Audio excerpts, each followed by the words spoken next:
एका विहिरीत एक बेडूक राहत असे. तो त्या विहिरीतच जन्मला आणि तिथेच तो वाढला. तो रोज विहिरीतील छोटे छोटे किडे खात असे. त्यामुळे त्या विहिरीचे पाणी स्वच्छ ठेवले जायचे. असे अनेक वर्ष चालले होते. एके दिवशी समुद्राकाठी राहणारा एक बेडूक त्या विहिरीत पडला.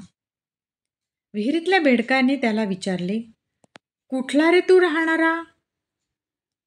"मी समुद्रात राहत असतो, तिथूनच आलो आहे," समुद्रातल्या बेडकाने उत्तर दिले. समुद्रातून आलेला बेडूक खूप पाणी, लाटा, छोटे मोठे मासे, वाळू हे सारे पाहून चालला होता. त्याला विहिरीतील जग खूप छोटे वाटत होते. "समुद्र? केवढा असतो तो समुद्र? माझ्या या विहिरी एवढा असतो का?"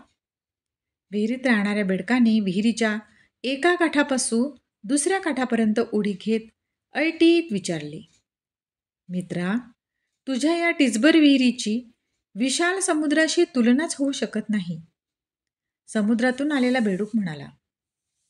विहिरीतला बेडूक चिडून म्हणाला, "समुद्र मोठा.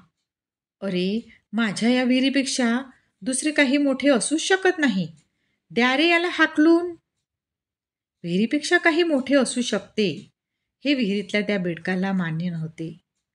समुद्रातला बेडूक म्हणाला, "चल माझ्याबरोबर या विहिरीच्या बाहेर जाऊ. तिथे तुला नवे मोठे जग पाहायला मिळेल." विहिरीतला बेडूक विहीर सोडायला तयार झाला नाही. मित्रांनो, हा संकुचित भावच आपल्या दुहीचे भांडणाचे कारण आहे. माझे तेच योग्य आणि श्रेष्ठ असा विचार न करता इतरांना समजून व जाणून घ्यायला हवे.